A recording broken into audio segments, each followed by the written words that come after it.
Hi, my name is Mark Bernard. I'm a monetary economist, and in this video, I want to compare the economies of Russia to the economy in Poland.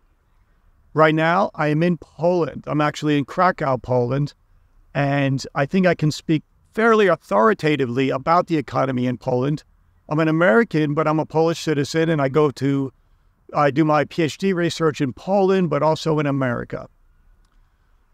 About Russia, other than traveling there, quasi-living, traveling extensively, and having a lot of contact with Russian people, I'm going to carve the data out that is anything coming from the Russian Ministry of, Banking, Economics, because pretty much anything that Russia has projected, it's an untruth, it's misinformation. So why on earth would they be true about their economic data, especially aggregate economic data? If you know anything about economics, I always fall back to the microeconomic data points. And really, I just ask people to look around and say, how is life in a particular country? In this video, I am going to be looking heavily at Numbeo data. Numbeo data is user input. It's not Russian Ministry of Banking and Finance. It's not International Monetary Fund with some Russian guy sitting on top of it, projecting data for the world to see. It's individual users from various countries like United States, Poland, and Russia comparing the economies. However, I want to qualify that because I'm a data scientist that I even believe the data coming out of Russia from microeconomic agents in Numbeo is biased because of the Russian bots and people feeding information into that to inflate the numbers in a positive way. That being said, let's look at the data. When you're looking at local purchasing power, PPI, Poland is 41.1% richer than Russia, the average Russian. And that doesn't even account for the Gini coefficient. Poland has a great large middle class. Russia does not. So those numbers are skewed where you have the rich and the poor. But that 41.1% increase in standard of living is not the story I want to tell. In fact, I could probably say it's 88.2, double that, because as I said, of Russian misinformation. I've been to Russia. The buildings, everything's falling apart. Let me get into that. We're going to get into housing. We're going to get into food costs. We're going to get into general quality of life.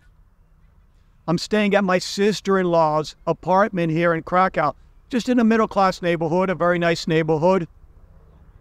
Her apartment looks interior on the inside like an IKEA, the Swedish furniture store, model home. It looks beautiful. It's spotless. It's immaculate. Everything works. High-speed internet. All the streaming you can imagine from the U.S. and around the world. It's such a high quality of life. I don't even think my kitchen looks like that. In America, I want this quality of life. I used to live here and I come back, it's like a different country. They all got rich, and I'm proud of that. In Russia, any data, aggregate data, is pure misinformation. Don't believe it. Last time I was there, and any Russian person I know, they tell me the apartments are crumbling.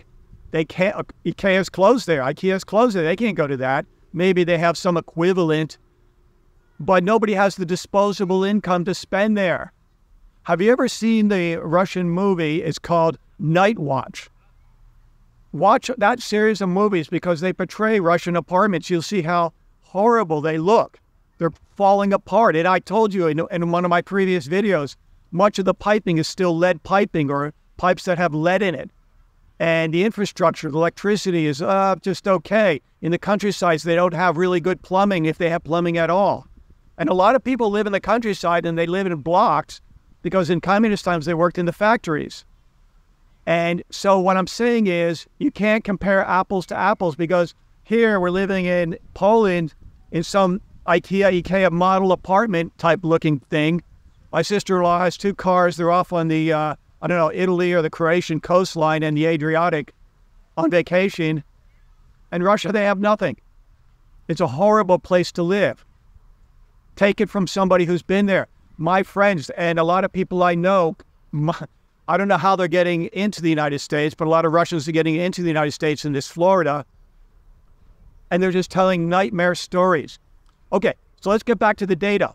Numbeo, the price to income ratio of housing in Poland is considered by the user input and based on microeconomic data and statistics is low.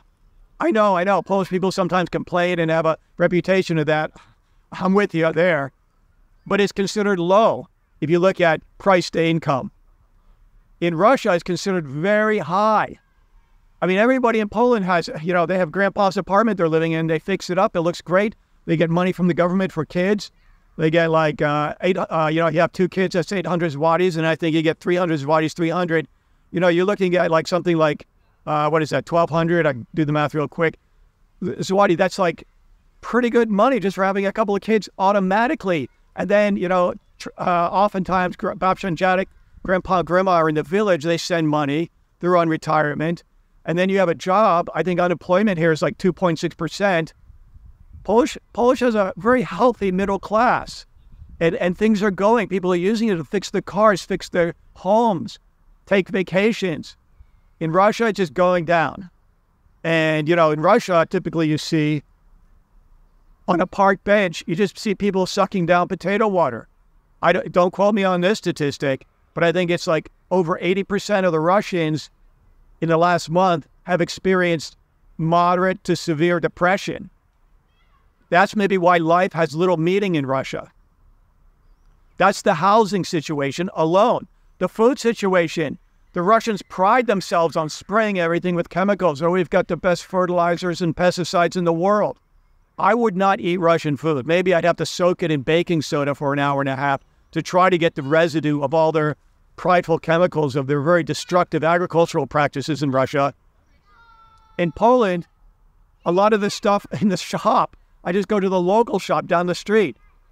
It's organic.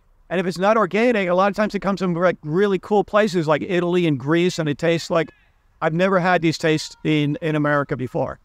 And this is for the average citizens. A lot of, like I said, Russian Instagrammers are they're just desperate for views, and they're showing you these Russian supermarkets. But that's prohibitive based on disposable income from Russian people. You can't have that. They don't have access to that. They're eating this heavily chemically based food in Russia. And the disposable income, I believe, don't quote me, I think it's like $600 a month in Russia, disposable. And then it's like $300 to $400 on your apartment in Russia. And then you got to pay about $100 for utilities. It gives you about $100 disposable income for everything else. Let's say food. And, I see TC on whatever, who I'm talking about, TC. He's saying how cheap food is. No, it's not cheap at all. I believe if you go to Numbeo, eggs are $1.25 a dozen. Cheese is like $6 a pound. Maybe potatoes are cheap there, or local apple. But the average Russian has no disposable income for food. They better sit on the bench and drink potato water to try to cure their depression, and they have no quality of life. The other thing I noticed that when I go to Russia compared to Poland, they're over the top with style. The women dress extremely stylish. The men are pretty cool, but it's over the top with style. And they're just doing that for fun because they have the disposable income. They've come back from a vacation somewhere in France or Italy, and then they go to the mall and they just have over the top outfits. In Russia, they're pretty much, unless it's in Moscow, they're pretty much wearing sweatpants. Okay, and this is true. So there's a lot to be told by a culture just on some external signals that you get. While the Russians are drinking potato water in the bench, Poles, a lot of them are artistic. They're going to so many cultural exhibits, museums, concerts. They're doing the whole 9 yards. They're really interested in history. Why is the economy so much better in Poland than in Russia? It has to do with May 3rd, 1791. Poland had the first constitution in all of Europe. They're a free country, free market. And like I've said many times before, Ireland was the poorest country in Europe. It joined the EU and is the richest country in Europe. Poland looks like it's tracking that way. It's getting pretty nice. I hear some Brits, and my brother and his family are British and American. And I can say give me some feedback, guys. but it's better to live in Poland than in London. The housing prices in London are so high, you can't afford anything. In Poland, you have a pretty good life. So I'm talking about housing, food, lifestyle, styles, but it feels just so great to be in Poland. Everybody's so nice and happy. And in Russia, every time I go there, everybody's just so depressed and negative. They're living in the shadows, keeping their heads down. They may say something political or not, but it's a society that is, you know, if it was Star Trek, the original series, the prime directive is don't interfere into societies no matter what, but Captain Kirk would qualify it as a society that is stagnant, non-progressive. It's not really even a culture anymore, if it ever was. Poland, you know, I know Russia sometimes make these gestures towards Poland, and we're going to get you next. My goodness. Russia, remember, September 20th, 1610, what happened? Poles were occupying Moscow. Based on the history and the current state right now, I don't think it would take more than a week for Poland, if you minus the uranium-235 equation. So you can't compare the economy economically. I'm a monetary economist. Don't look at aggregate numbers. Russia is stone knives and bearskins. It's back not in the Middle Ages. It's back into some bizarre pseudo prehistorical society economically. And they're being depleted rapidly with these sanctions and the new sanctions coming in. Poland, it's over the top. I could live in Poland or I could live in America. It's a great country, great economy. So that's my comparison of Poland versus Russia. There's no comparison. Poland rules. It's beautiful. It's great lifestyle. It has a middle class.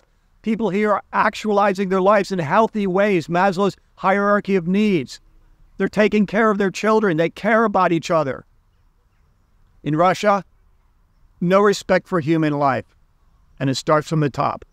Poland, first constitution, May 3rd, 1791. Russia, never been free.